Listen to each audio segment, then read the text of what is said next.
چرا توی بارداری باید به پهلوی چپمون بخوابیم؟ سلام، جواب این سوالتون پیش منه.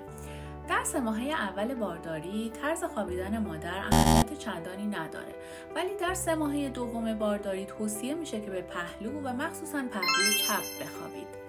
خب دلیلش هم به خاطر وجود یه ورید به نام IVC هستش که وظیفه بازگشت خون به قلب داره.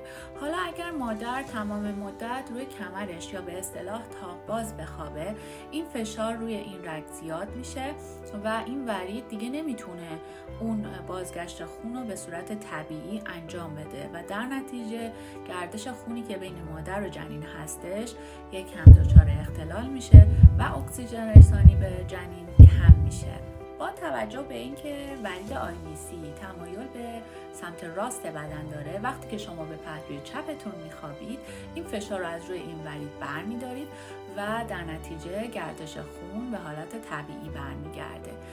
پس به پهلوی چپتون دراز بکشید، ترجیحاً پاهاتون رو نزدیک شکمتون بکنید و یه بالش بین پاهاتون قرار بدید تا راحت تر بخوابید. تا ویدیوهای بعدی، خدا نگهدار.